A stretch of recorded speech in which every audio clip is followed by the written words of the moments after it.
Hi, I'm Peter Carlobos and I will be discussing about the menstrual cycle. The menstrual cycle consists of two processes occurring simultaneously: the endometrial cycle, which are events that happens in the uterus to prepare for a fertilized egg, and the ovarian cycle where the egg and follicles in the ovaries mature, which actually drives the menstrual cycle. These two cycles depend on two main hormones, estrogen and progesterone. By convention, the first day of the menstrual cycle is the first day of the menstruation. The cycle averages 28 days plus minus 7 days. For our discussion, let's assume we have a 28-day cycle. The first phase are the follicular phase of the ovarian cycle and the proliferative phase of the endometrium. This phase is variable between 14 to 21 days. During the follicular phase, the hypothalamus releases gonadotropin-releasing hormone (GnRH), which causes the anterior pituitary gland to release follicle-stimulating hormone (FSH) and luteinizing hormone (LH). These hormones cause a group of eggs and follicles in the ovaries to grow. As these grow, they release high levels of estrogen. After a week or more, only one maturing egg is left while the others die off. Simultaneously, the endometrial cycle begins.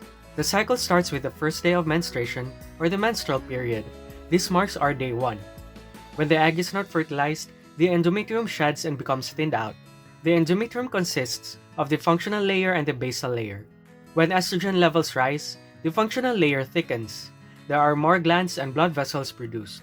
These events help in the implantation of a fertilized egg and maintenance of the pregnancy. 1 to 2 days before ovulation, FSH and LH rise at high levels. This is what we call as the LH surge. On day 14, the LH surge causes the follicles to rupture and release of the egg into the fallopian tube, the event called ovulation. This brings us to the second phase of the menstrual cycle, consisting of the luteal phase of the ovarian cycle and secretory phase of the endometrium. This phase is fixed to 14 days. During the luteal phase, the remnant follicles become the corpus luteum, which secrete estrogen and higher levels of progesterone. In the endometrium during the secretory phase, progesterone causes the endometrium to be thicker, with more glands, mucus, and blood vessels produced.